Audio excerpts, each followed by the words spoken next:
What's up, everyone? This is Mike, your holistic health coach here, giving you the ingredients so that you can make your best life. And in today's episode, we're going to be talking about diet sodas.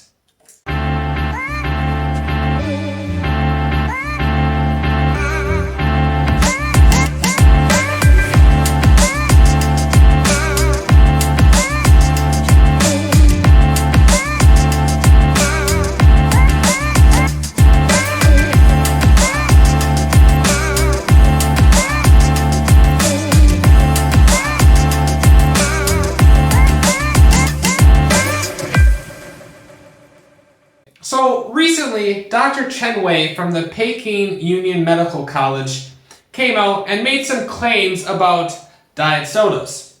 And just to be completely transparent here, I want to read for you word for word what was translated on the WeChat that I got sent. Diet soda more likely to put on weight, study finds. People who drink diet soda are more obese and develop diabetes, according to a study in a long-term follow-up study.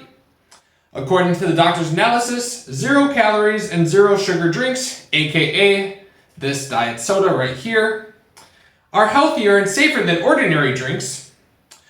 We think we will have 2 more cans of no sugar, but since sugar drinks contain appetites that make us crave food and increase our risk of obesity and diabetes, water remains the healthiest. Okay, so essentially what he's saying is that somehow the sweet-like factors in these diet sodas want to make us eat more, and so we become obese. Now, there is some background research showing that those people who are obese or who have type 2 diabetes tend to drink more diet soda, but that's observational data, and that's very important to note here. If we really want to look at studies, though, we need to look at human data and not just observational data, because that could have what's known as reverse causality. And essentially what that means is that if you have an association, let's say, between diet soda and obesity, is it because diet soda causes obesity, or is it because those people who are obese tend to drink more diet soda because they diet more often because they are trying to lose weight? So, to solve this, we need to look at randomized human controlled trials. And today I'm going to go over a study from 2016, linked in the description below, so make sure you check that out if you want to. This study was rather large, consisting of over 300 people. So the study has 2 groups. One group was asked to consume 24 ounces of water, or 717 milliliters of water per day, and the other group was asked to consume 700 milliliters of diet soda per day, or artificial sweetener beverages per day. So essentially like 1.5 of these things, okay? Just a second. I'm getting thirsty.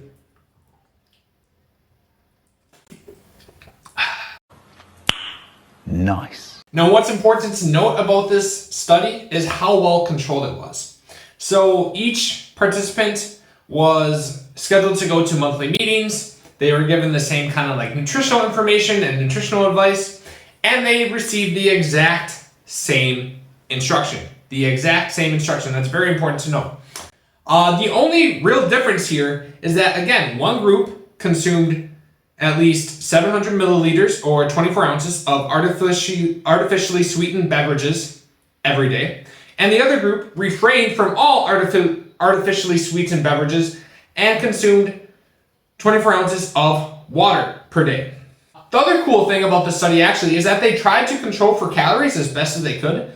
So they took each individual's BMR, or basal metabolic rate, and they times it by 1.6 to keep them in a calorie deficit. And they also did the same amount of exercise and activity.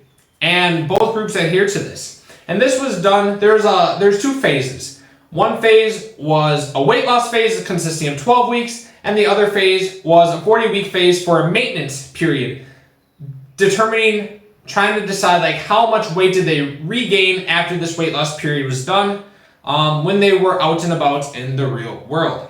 Now, what did they find?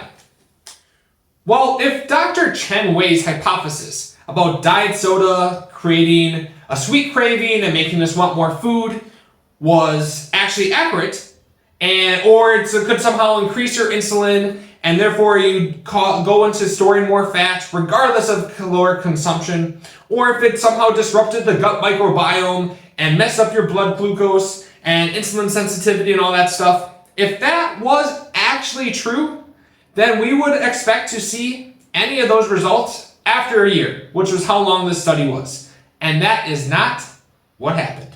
The researchers hypothesized that there actually wasn't going to be a difference between the groups. But there was. And I'll give you a little dramatic pause here as I keep you in suspense. Okay, dramatic pause finished. Wait. It's not finished yet. Huh? The diet soda group lost more weight than the total participants.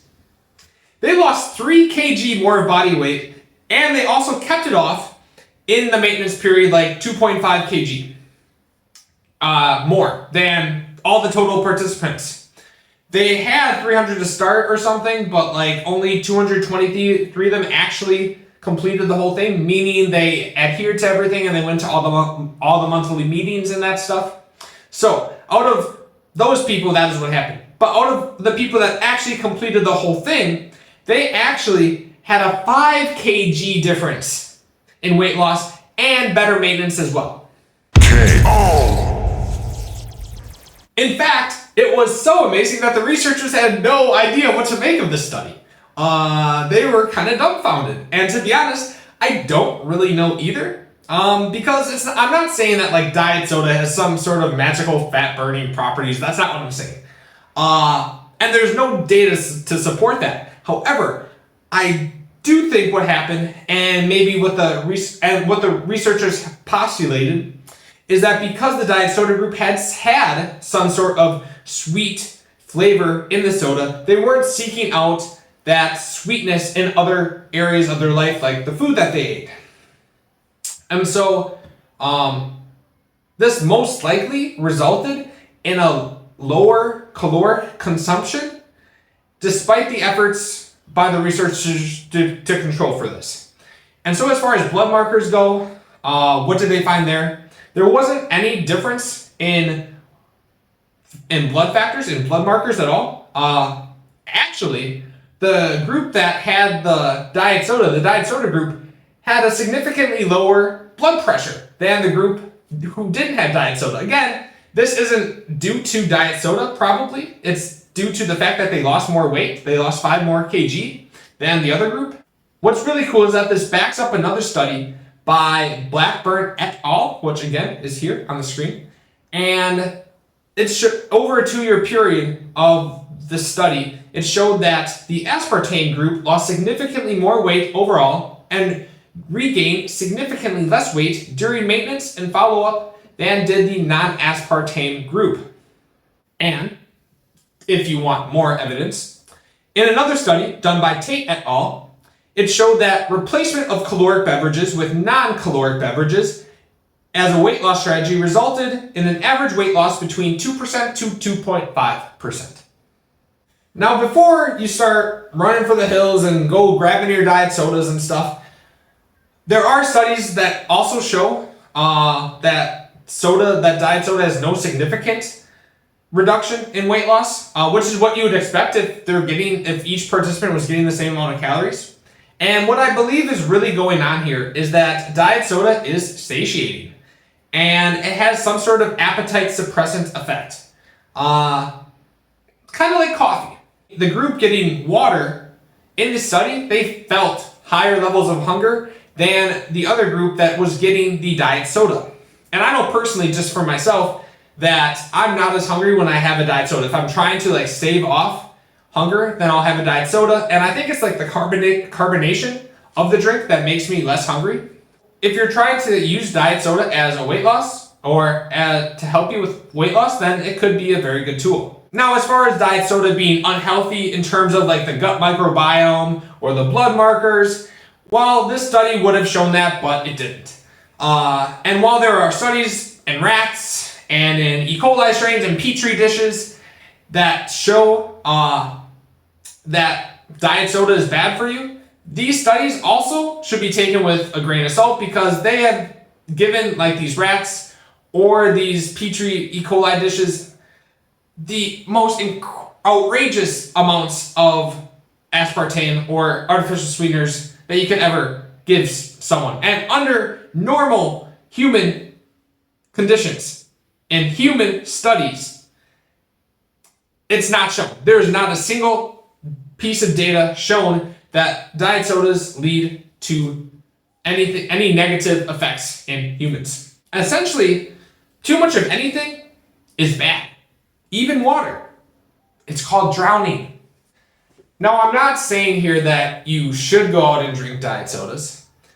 I'm merely saying that if you choose to drink diet sodas, then you cannot make the argument that it will cause you to turn obese, and there's no evidence in humans under normal conditions that is dangerous for you.